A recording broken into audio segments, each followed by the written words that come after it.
Punto A. ¿Qué estrategias innovadoras y creativas se pueden implementar para promover la adopción de prácticas de eficiencia energética en todos los sectores de la sociedad? Yo diría que muchas veces cuando una persona escucha hablar de eficiencia energética, considera que esto es muy complicado y costoso, que solo podría funcionar en una empresa grande o conglomerados. Pero la realidad es que esto puede servirnos a todos, y si lo aplicamos bien, pues nos hace la vida un poco más fácil y menos costosa. Nos podría llevar a ahorrar dinero, por ejemplo, en el recibo de la luz. Un ejemplo fácil podría ser comprar bombillos LED para reemplazar los bombillos amarillos en la casa, en el auto, en una moto, etcétera. Esto que es realmente sencillo ya podría ser considerado eficiencia energética. Y esto no sirve solo concretamente con bombillos, también podría servirnos con electrodomésticos. Por ejemplo, hay algunas neveras que consumen mucho y hay otras que no.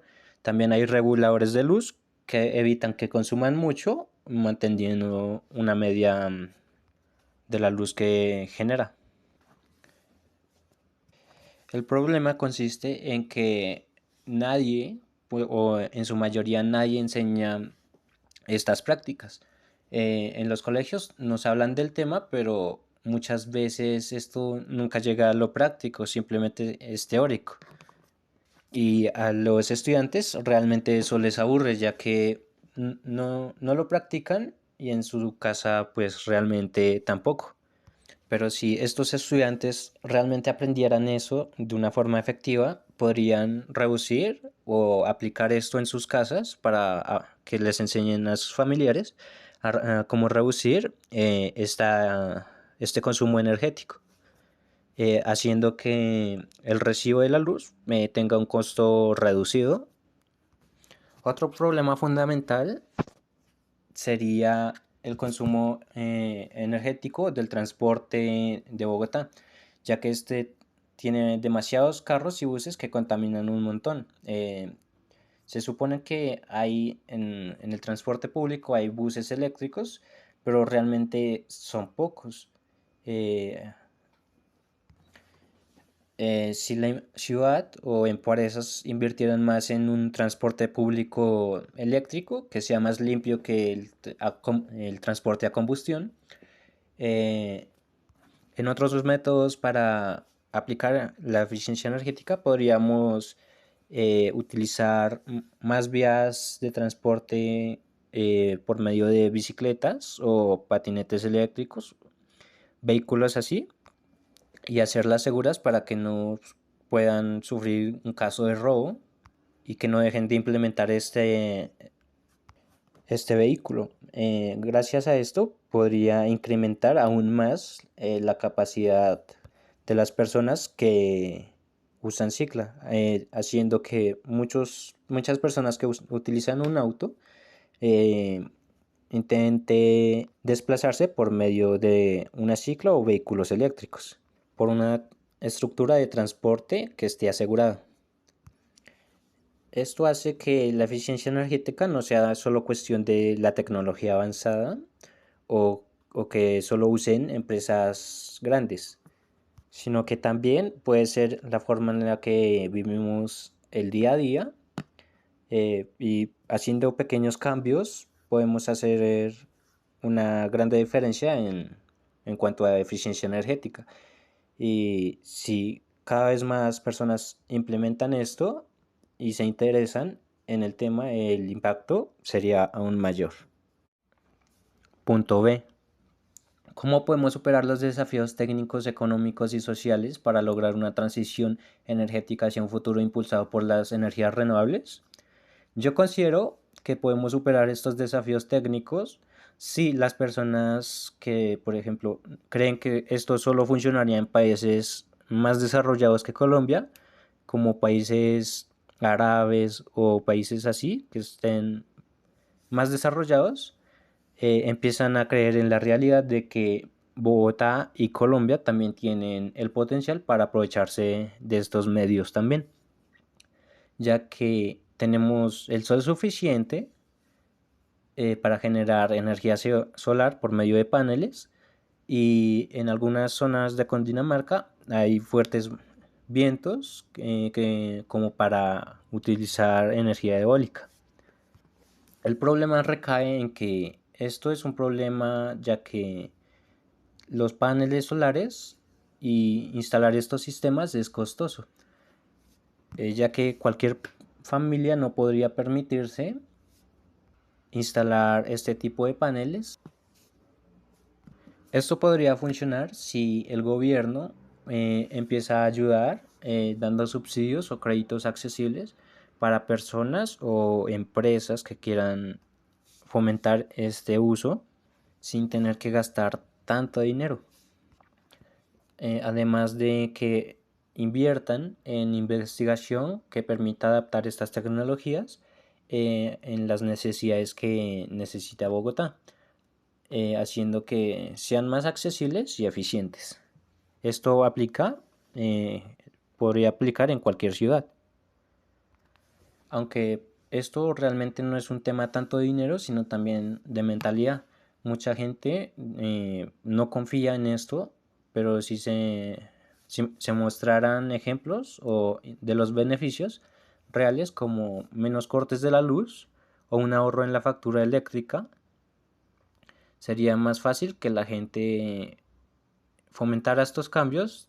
También es clave que los colegios, universidades, etcétera, enseñen sobre energías renovables de manera práctica, para que en algún momento en el futuro se normalice usar esto y ver techos llenos de paneles solares en Bogotá.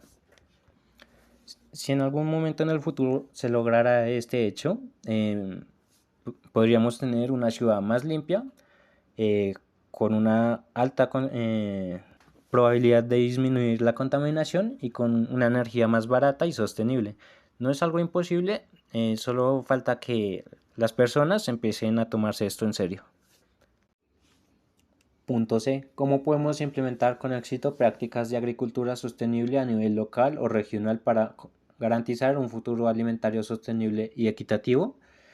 Yo diría que cultivar nuestros propios alimentos en Bogotá suena sorprendente, pero en la práctica es mucho más difícil, ya que conseguir espacios adecuados en barrios o edificios residenciales, por ejemplo en los apartamentos, es muy difícil. La mayoría del espacio urbano ya prácticamente está ocupado. A esto se le suma que muchas personas no tienen tiempo ni conocimientos como para hacer esto y cuidar un huerto comunitario. Sin embargo, si se promoviera en colegios y universidades como parte de la educación ambiental, como en varias instituciones en las que yo he asistido, ya que muchas instituciones no implementan esto en sus estudios y actividades. Pero si se empieza a promover esto como parte de la educación, podríamos empezar a cambiar y movernos a esa realidad. Por otro lado, por ejemplo, en zonas rurales, la situación es un poco más complicada, ya que la mayoría de los campesinos eh, son exigidos a producir grandes cantidades sin importar el daño ambiental.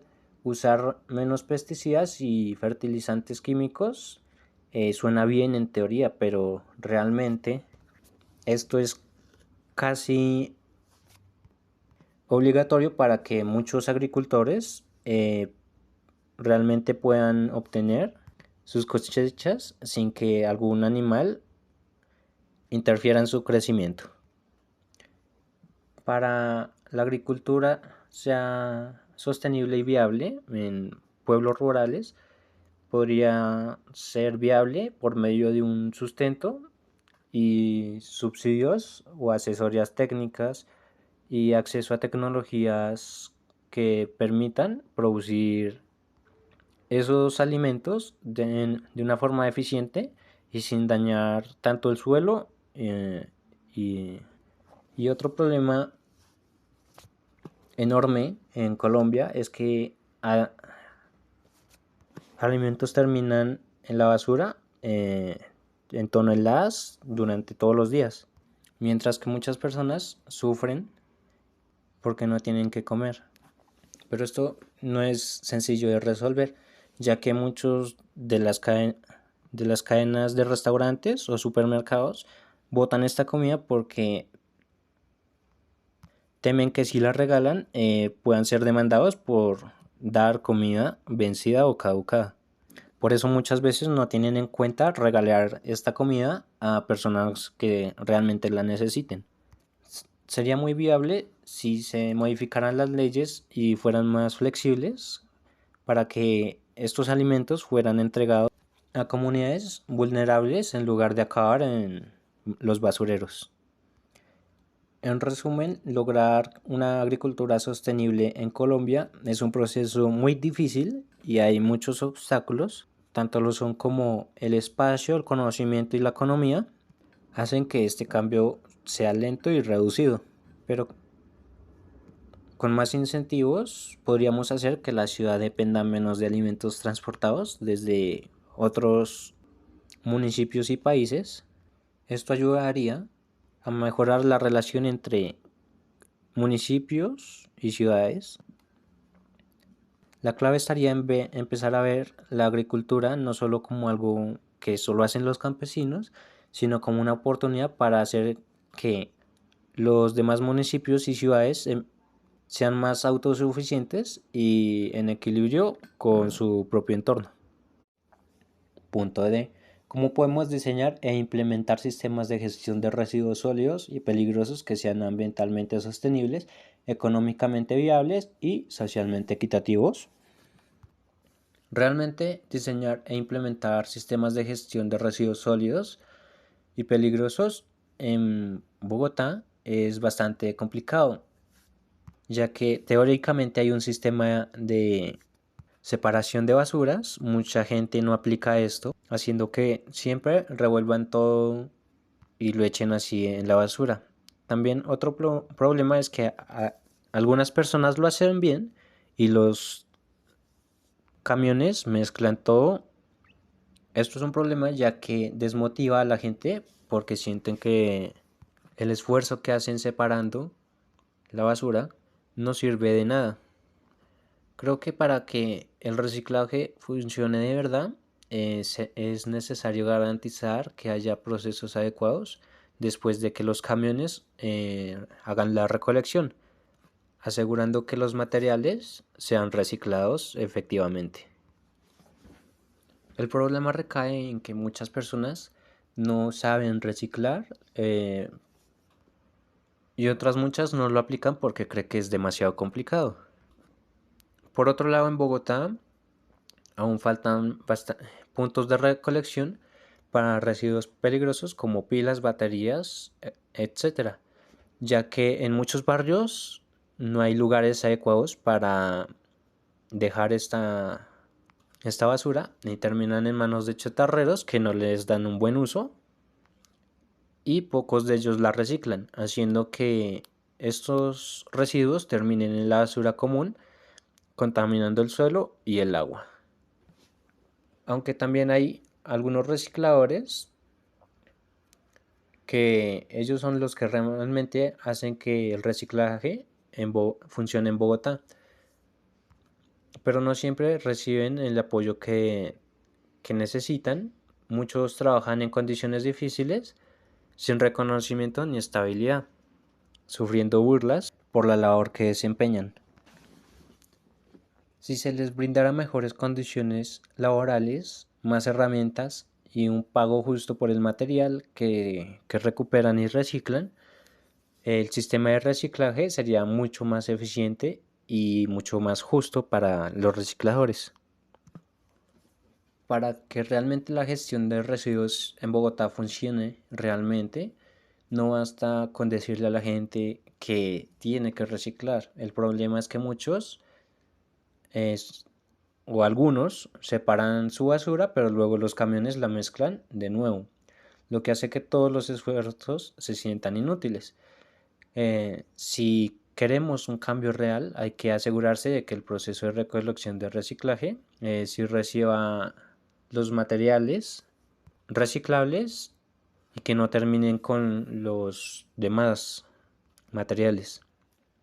También se podrían implementar talleres gratis o difundirlos por medio de TikTok o redes sociales para enseñar a reciclar y que así que la gente que no sabe y que cree que no vale la pena hacerlo empiece a fomentar esto y a integrarlo en su día a día, en sus núcleos familiares, todos aporten entre sí. Esto sería viable si, por ejemplo, los camiones fueran y recogieran la basura eh, en contenedores específicos. Por ejemplo, el día lunes se recoge tal material y esto sería factible si los conjuntos residenciales ponen contenedores específicos para cada día de la semana. Entonces esto ayudaría a que los camiones recogieran cierto tipo de material al día y que no se fusionara todo en un mismo camión. Los desechos orgánicos, los desechos reciclables. Y esto se vería fomentado si los niños aprenden a hacerlo desde sus padres, sus lugares en los que viven, las redes sociales. Si en algún momento esto fuera realidad, las calles estarían más limpias, habría menos contaminación y hasta podría generar empleos de personas que manejen los residuos con un sistema organizado y la participación de la ciudad.